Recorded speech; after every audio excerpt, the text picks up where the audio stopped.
اعوذ باللہ من الشیطان الرجیم، بسم اللہ الرحمن الرحیم۔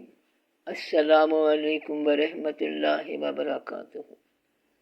اللہ کریم کا فرمان ہے کہ کوئی شے میرے مثل نہیں، بلکہ میرے جیسے کے جیسا بھی کوئی نہیں۔ انسان کا سارا علم کائنات کے دائرے تک محدود ہے۔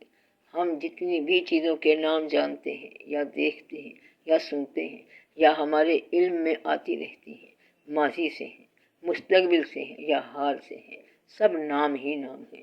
اور اللہ نے آدم علیہ السلام کو تمام نام سکھا دیے، اور غور کریں تو نام بھی کسی نہ کسی شے سے جڑا ہوا ہے۔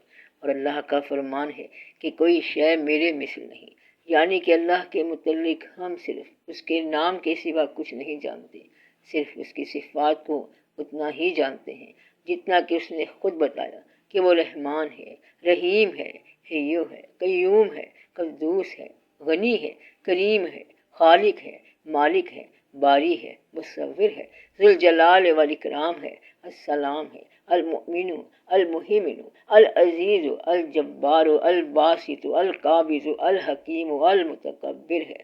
یہ تو صفات ہیں جو انسانوں میں بھی پائی جاتی ہیں، لیکن کوئی شے ایسی نہیں جو اللہ کے مثل ہو، یعنی اللہ جیسی ہو۔ اللہ پاک فرماتے ہیں کہ میں نے زندگی اور موت کو پیدا فرمایا تاکہ آزماؤں تم میں سے کس کے اعمال اچھے ہیں، یعنی زندگی اور موت بھی مخلوق ہے، انہیں بھی پیدا کیا گیا ہے انسان کی آزمائش کی خاطر، جیسے دوسری چیزیں انسان کے لیے پیدا کی گئیں۔ اللہ پاک خود فرماتے ہیں کہ میں نے تمہارے لیے زمین کو بچھونا بنایا اور آسمان کو چھت بنایا اور آسمان سے پانی اتارا، اس میں سے تمہارے لیے کھانے کے پھل نکالے، تو کسی کو اللہ کا شریک نہ بناؤ اور اپنے رب کی عبادت کرو جس نے تمہیں پیدا کیا، تو تم بھی پیدا ہوئے اور زندگی اور موت بھی پیدا ہوئی، تینوں ہی مخلوق ہیں۔ جس طرح انسان کے لیے زمین پیدا کی گئی، اسی طرح زندگی پیدا کی گئی۔ اچھا، برا، نیک، بد، اجالا، اندھیرا، سچا، جھوٹا، سب صفات ہیں کسی انسان کی، لیکن ان صفات سے اس انسان کی شکل نہیں بنتی، صرف اس کے تعارف کا پتہ چل سکتا ہے۔ تو ہماری زندگی کے مطابق ہمیں اپنی زبان میں سمجھانے کے لیے مادی زندگی کے مطابق الفاظ، اسم اور صفات بیان کیے گئے ہیں۔ زندگی اور موت جب پیدا ہوئی ہے تو مرے گی بھی ضرور، کیونکہ اللہ کے سوا ہر چیز فانی ہے۔ زندگی اور موت دو وجود ہیں، دو ڈائمینشنز ہیں، دو دائرے ہیں جن میں انسان باری باری داخل ہوتا ہے۔ دونوں دائرے ہی آزمائش کے ہیں۔ زندگی اور موت کو ہم ویسے ہی سمجھ رہے ہیں جیسا کہ ہمیں سمجھایا گیا ہے، جیسا کہ ہمیں نظر آ رہی ہے، ورنہ یہ اس کی اصل شکل نہیں جو کہ ہمیں نظر آ رہی ہے۔ کیونکہ اللہ کی مثل کوئی شے نہیں، تو شے میں پھر زندگی اور موت بھی ہے، اور اللہ ہمیشہ سے زندہ ہے، ہمیشہ سے بھی پہلے، اس سے بھی پہلے، وراء الورا، وراء الورا، ثم وراء الورا۔ تو شے میں ہر وہ چیز ہے جو بیان ہوئی ہے انسانی زبان میں، اور اللہ کسی شے کی بھی مثل نہیں۔ اس کا مطلب یہی ہوا کہ ہم اللہ کو نہیں جانتے، نہیں پہچانتے، کیونکہ وہ کسی بھی لفظ کے، کسی بھی اسم کے، کسی بھی نام کے مثل نہیں۔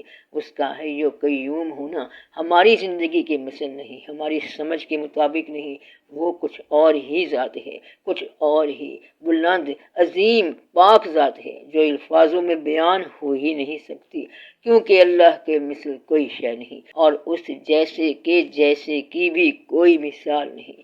رسول پاک صلی اللہ علیہ وسلم کو ایک مقام پر لوگ اللہ جیسا سمجھنے لگے، کہنے لگے کہ وہ آپ ہی ہو، وہ ذات۔ تو رسول پاک صلی اللہ علیہ وآلہ وسلم نے فرمایا کہ نہیں، انا بشر مثلکم، میں تم جیسا ہی انسان ہوں، لیکن مجھ پہ وحی آتی ہے، قرآن نازل ہو رہا ہے، رسول پاک صلی اللہ علیہ وآلہ وسلم موجود ہیں، اور کہنے والے کہتے ہیں کہ آپ صلی اللہ علیہ وسلم ہی ہو وہ اللہ۔